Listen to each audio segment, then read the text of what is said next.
सर्वेन्द्रिय मनः प्रीतम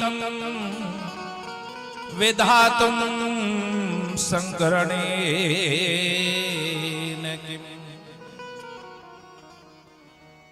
तुम इतनी सुंदर हो कि विधाता ने तुम्हें हमारे लिए ही गढ़ा है।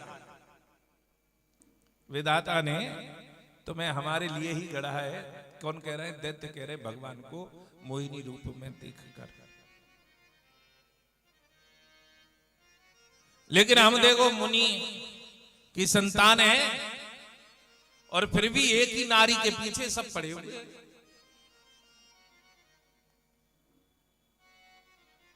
अब भैया भगवान जो मोहिनी रूप में है वो कहने लगे कि विश्वासम पंडितो जातु कामिनीषु न यात। सुनो, आप लोग महर्षि कश्यप के पुत्र हैं और मैं हूं उल्टा। जो विद्वान पुरुष होते हैं, जो विवेकी पुरुष होते हैं, वो स्वेच्छाचारिणी स्त्री और कुत्तों पर विश्वास नहीं करते।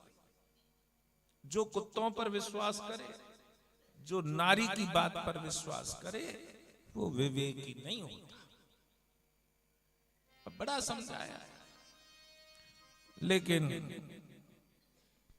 अब तो सभी फंस गए हैं और अमृत का कलश मोहिनी के हाथ में दे दिया। मोहिनी कहने लगी पंक्ति बनाकर खड़े हो जाओ, और दैत्यों के साथ में देवता आ गए दरवाजे पर।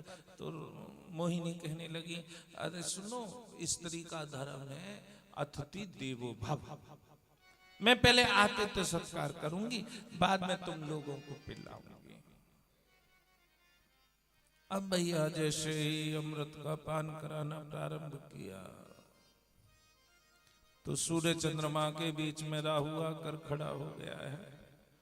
और जैसे ही राहु अमृत का पान करता है तो सूर्य चंद्रमा सूचित कर देते हैं, चक्रेण क्षुरधारेण जहार पिबताश। जैसे ही अमृत ग्रहण ही किया था, कंठ से नीचे भी नहीं पहुंचा, सुदर्शन चक्र से भगवान ने उसका सर धड़ से अलग कर दिया। कटा हुआ धड़ केतु बना। जैसे ही देवासुर संग्राम छिड़ा तो यहां ब्रह्मा जी आकर मध्यस्थता करते हैं, और मध्यस्थता करने पर राहु को और केतु को, दोनों को ग्रहों में स्थान दिया गया। जब राहु को, केतु को और दैत्य गुरु शुक्राचार्य को ग्रहों में स्थान दिया गया तो बात वहीं पर रफे दफे कर दी गई।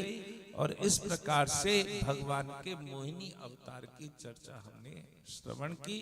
आगे की कथा में राजा बलि का संदर्भ जो हम कल की कथा में